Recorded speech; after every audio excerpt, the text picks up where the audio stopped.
안녕하세요. 전 한국에 온 지 14년째가 된 33살 탈북민 남자 사람입니다. 저는 탈북할 때부터 한국의 대학에 가는 게 목표였어요. 가족과 함께 목숨 건 탈북에 성공했고 처음으로 넓은 대학 캠퍼스에 들어섰을 때 정말 꿈만 같았습니다. 그런데 지금의 저의 대학 생활을 다시 돌아보면 마냥 행복한 기억만 있는 건 아니에요. 바로 대학 시절에 만난 여자친구 때문입니다. 여자 문제가 나오죠. 그 친구에게 가장 큰 상처를 받았던 순간 바로 이 말을 했을 때였습니다. 나는 네가 북한 사람이어서 싫어. 어머.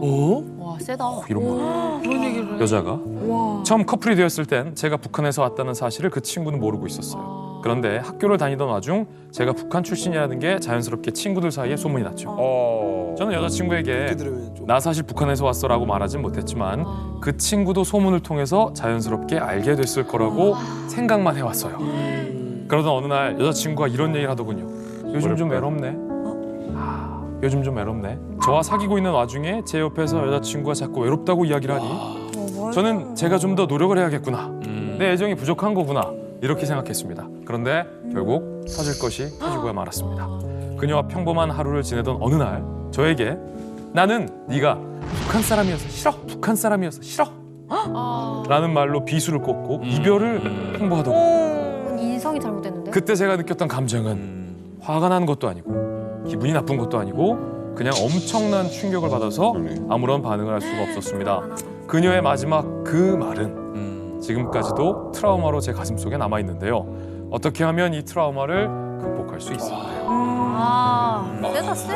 근데 보통 연인이 헤어질 때 독하게 얘기하는 사람들이 있어요.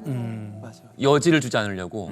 그러니까 이 말을 하면은 상대가 더 이상 매달리지도 않을 것이고 나를 좋아해서 뭐 새벽에 전화를 하거나 혹은 뭐 가슴 아파하지도 않을 것이고 나를 오히려 미워하게 될 것이다. 혹시 그런 건 아니었을까? 뭐 거의 무슨 난 네가 황인종이라서 싫어 뭐 그런 말처럼 들리니까.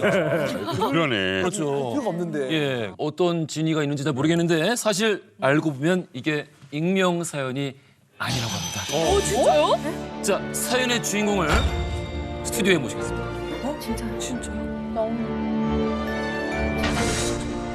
나오셨죠? 네, 접니다. 네, 접니다. 아니 이게 네. 유성 씨가 다 직접 겪은. 네, 이게 제가 얘기를 왜 그러고 네. 울지 마세요. 네? 울지 마세요. 아직까지도 이게 대학교 때 되게 겪었던 큰 되게 강렬한 기억이어서 잊혀지질 않아요. 제가 이것 때문에 휴학도 하고 막 미국도 가고 이랬던 네, 적인데 제가 이제 대학교 들어가서 북한에서 왔다는 얘기를 안 하고 그냥 학교 생활을 했어요. 그래서 제가 이제 단편 영화도 만들고 이러면서 그 얘기를 했었는데 학생증을 찾아갈 때가 있어요.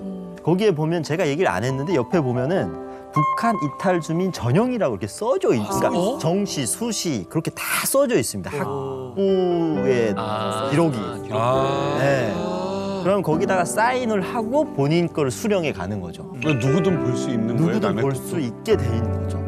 제 앞으로 4명이 사인을 했더라고요. 그래서 그 친구들 일일이 찾아가서 얘기하지 마라 해서 CC를 다 시켰어요. 그리고 이제 1, 2년이 지나서 이제 학교를 다니다가 이제 그 친구를 만나서 연애를 시작했죠. 근데 막 얘기를 하다가 친구들이 약간 술 먹고 장난식으로 야 저기 북한에서 또 뭐 쌌더라? 이런 얘기를 하면 나는 이제 아무렇지 않은 척 그래 쌌네 이러는데 사실 친한 친구가 야 너 모르는 거 다 알아. 다 안다 야. 시하면. 다 알아 이렇게 얘기를 해주더라고요. 그래서 이거. 여자친구한테도 그 얘기를 해야 되나 말아야 되나 왜냐면 이 친구가 알 수도 있고 모를 수도 있는데 그렇죠. 이걸 어떻게 해야 되나 이런 고민을 하고 있다가 이 친구가 이제 계속 저랑 교제를 하는 중에 이런 얘기를 하더라고요. 외롭다. 뭐 되게 힘들다. 좀 더 열심히 해야 되겠다. 이런 얘기를 듣고 그렇게 하려고 마음가짐을 가지고 되게 열심히 했어요. 저 입장에서는 좀 더 옛날보다 더 잘하려고 집 앞 찾아가고. 그래. 근데 결국에는 이런 말을 딱 하더라고요. 그래서 저 진짜 아까 호 작가님 얘기한 것처럼 아무것도 못했어요. 예전 같으면 그래도 좀 더 매달려보고 내가 좀 더 잘할게 막 이렇게라도 해볼 텐데 해결 방법이 없네. 그렇게 딱 얘기해보니까 내가 뭐 고향을 바꿀 수도 없고 그러니까. 태어난 것을 내가 바꿀 수도 없고 그게 싫다는데 네가 어떻게 해야 황인종이라 싫어랑 똑같다니까요. 그러니까. 어떻게 할 건데? 그래서 이제 친구들 찾아다니면서 술 먹으면서 얘기를 했고 우리 호 작가님 얘기한 것처럼 그 얘기를 많이 들었어요. 정말 헤어지고 싶어서 너한테 상처 주는 비수를 꽂는 얘기를 했을 거다. 정말 네가 거기서 온 게 싫어서 한 얘기는 아닐 거다. 아직까지 그렇게 믿고 있어요. 예. 아직까지 그 친구가 또 호 작가 얘기가 좋네. 네.